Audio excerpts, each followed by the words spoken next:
Good evening. We welcome you to Intersection Records.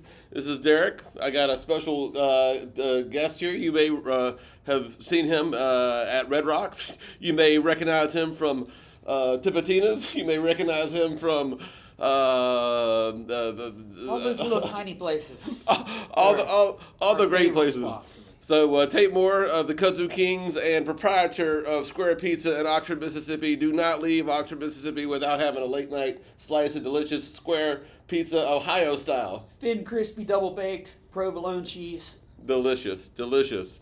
So we are in Las Vegas, coming live from the Venetian. It was an experience last night. Everything that we've heard about it is accurate and even surpassed our expectations. I don't even want to talk about, how good a day it was with just the dead experience in the hotel and all the people that we ran into, dead related. The whole show was so overwhelming. To be honest, I'm not sure I'm going to be able to make it tonight. We It have to was. leave in about 45 minutes, and I'm not sure if I have it in me. It was, from the get go, we had been warned that it is disorienting. It really is. It's like time and space just ripped apart from the get go. I don't want to spoil anything, but I fantasy. was not prepared. I don't think anybody was. Fantasy and reality just kind of split. And you think you're moving. There's maybe some motion sickness going on. It reminded me of a couple things, like if you're sitting in a parked car and someone next to you moves and you think you're moving but you're not. That's a great call. Or at the haunted house in Disney World when you're going, you're in that elevator or whatever, or you don't know whether you're going up or down. Where there's those pictures. You're in that room, the beginning of the haunted house, and those pictures start getting taller and taller. Or are you moving up or down? But anyway, people were definitely looking at the ground, making sure they were on the ground because we were literally launched in outer space. That place is like a spaceship. So, No doubt. Started off 4th of July show. We had some picks, and we were. We called this 24 hours before it happened. Now, I know you don't have to be a rocket scientist, but Liberty was called by this guy, and it was a great call on your part. Well, I rarely played. I figured it was kind of what about Liberty? I don't hear it too much. I don't listen to much. Not a favorite of mine, but they opened with it, and it was pretty cool. That was, and then before you know it, that's when the spaceship takes off. Yes. Then we go into Franklin's Tower, which is also disorienting for me because it was not preceded by a help slip. Frankly, it was just Franklin's Tower, and it's, I had to think about it a minute. Done well. Really, I had a hard time coming back down after Franklin's Tower. As soon as you take off and you're in outer space, I was not ready for it. I thought I was prepared, but I was not. Then they go into Jack Straw. I say go into next up is Jack Straw, 4th of July reference again on our bingo list. Thought that they might play that, and they did. Leaving Texas, 4th day of July. 4th day of July. We thought it might be coming. Big River was next. The second song that mentions New Orleans. The first one was Liberty. I'm a big New Orleans fan. You're a big New Orleans fan. He even got to talk to Big Steve Parrish and asked a New Orleans specific Booker. I had a question about Booker, and Big Steve actually let everybody in on a little secret. Booker always told tales about how he got his eye patch. Lots of tales. Nobody knew it was what. Big Steve got it out of him. He said that Booker said that it was worms in his eye. So go figure. Yeah, I think that may be probably the accurate story. I think so as well. Friend of the Devil. Very well. Again, this is Slow and Co. These were slow songs. They were drawn out. Lots of jamming. That's what I was thinking. Slow and Co. Were you? With Jay Lang, I'm going to tell you, I didn't feel like anything was slow. Honestly. People complain about that, but I didn't think anything was slow all night. The drummers were good. They were very percussive in some points and really added to it. Honestly, but Friend of the Devil, it was good. And I loved the Western motif that all went on there. So Big River into Friend of the Devil. Oh yeah, it was fantastic. I thought I was in a Sergio Leone movie. I hope we get some more of that Cowboy Bob tonight. Yes. So we're crossing our fingers. We're gonna hear my wife's favorite song, "Me and Miago." That's right. Feel Like a Stranger was also on our list. Lit up and flashing like the Reds and Blues on the Neon Avenue. Red and blue. We're in Vegas. Thought I don't know. I thought we might open it. They had taken a little bit off. You know, I called this earlier. Thought they would open it. They put it at the 6th spot, but we still got it. Next up, Althea. He is sold on John Mayer, and I tell you what, Althea is. John Mayer does it good. I've always loved Althea, and I love the way John Mayer does it. John Mayer with the Jerry Garcia catalog is incredible. I don't know if there's another guitar player out there that has studied the Dead material the way Mayer has. And the fact that I think he's taken everything to a new level, honestly. And I don't know who else could play this role other than Mayer. And he does a good job. He learned that catalog. I mean, he brings his own bluesy style to it. He's got a lot of facial expressions that are a little annoying, but people that hate him. I don't either love him or hate him. I'm glad he's there. I'm glad he's keeping us going. You were so overwhelmed. I think he's the greatest guitar player of all time after these Sphere shows. I don't know how anybody can touch it. And I know that sounds crazy, but it's how I feel. So, second set. So, the first set was enough. Whew, we were worn out. Oh my gosh, we got a whole second set. We're just getting started. So they opened with Scarlet Begonias, which is nice. Our ladies had some Scarlet Begonias on. You've got a gambling line on there. Too fat to open. Too cool to bluff. The way they had the red, white, and blue flowers in the Sphere too. You know, I almost felt like I was on the inside of a bird. Yeah. So it seemed like bird feathers, and I was like, wow.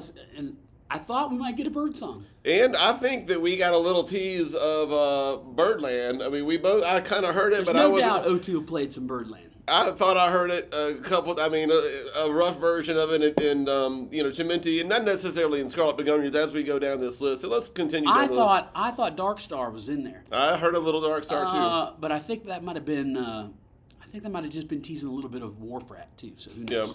Coming up, St. Stephen. Always liked that song. One of my favorites. It really kind of got me into the Dead when I first heard it. This was like the rock and roll part. I was familiar with the stuff that was on the radio, kind of that country-ish. Casey Jones trucking, and then St. Stephen with the like, who is this? Some rock and roll. I've always liked St. Stephen. Helping the Way, another strong. Another great opening for One from the Vault. And they were right on it. You could see Bob make the count as soon as the song went down. Very tight. Very, very good. Into Slipknot, Terrapin Station. What do you think about that? That's when they started that's when Chimenti, I think, started doing that like Latin stuff and getting into that. Man, do they go hard on the floor on Chimenti's side. Is that how you say his name? Yeah, Jeff Chimenti. That's how I say it.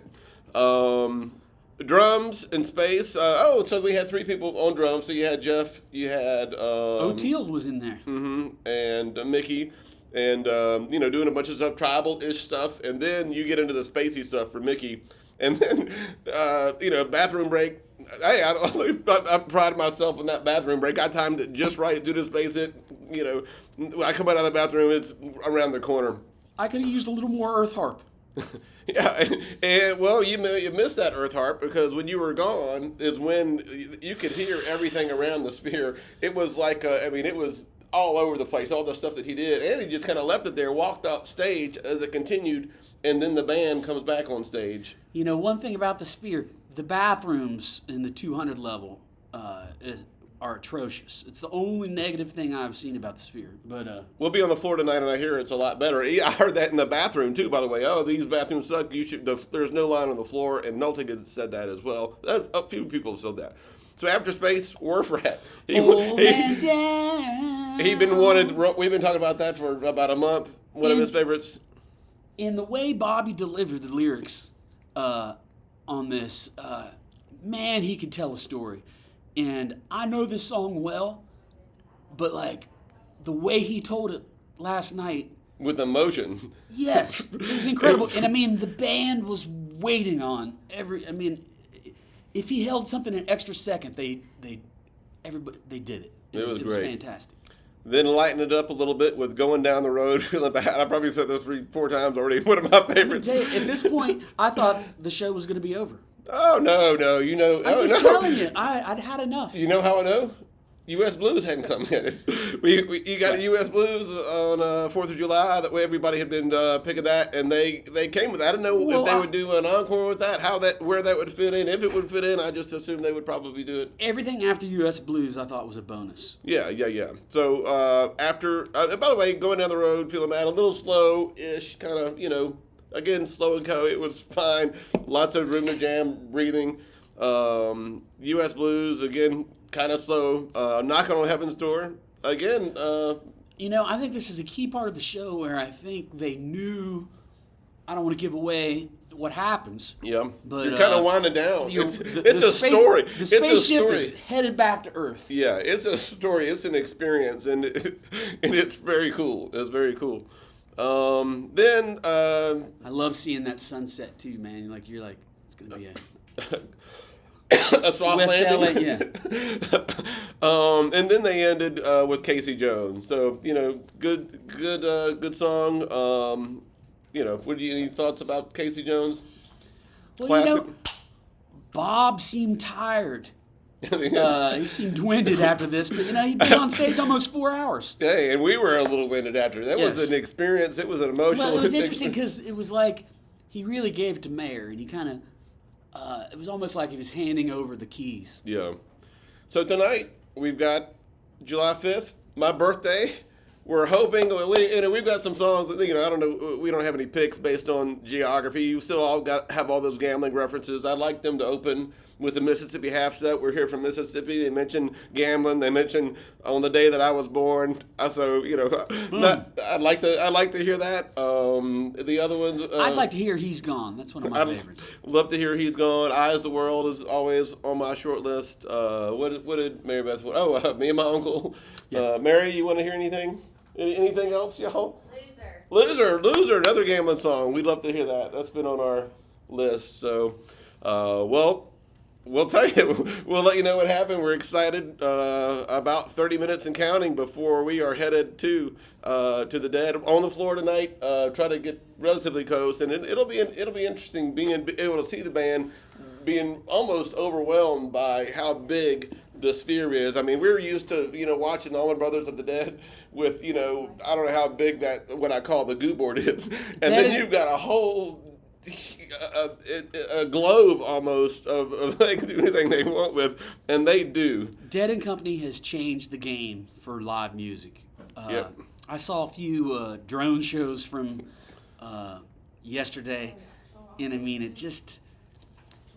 Yeah, this is a game. Sphere is a game changer, and I mean, that thing is expensive. You have to be huge to play here. I think just as much as it costs to run the air conditioner in there, you got to put. But look, the Sphere, put everything down. Go buy some tickets right now and go to Vegas. Yes. It's worth it. It is. We'll see you next time.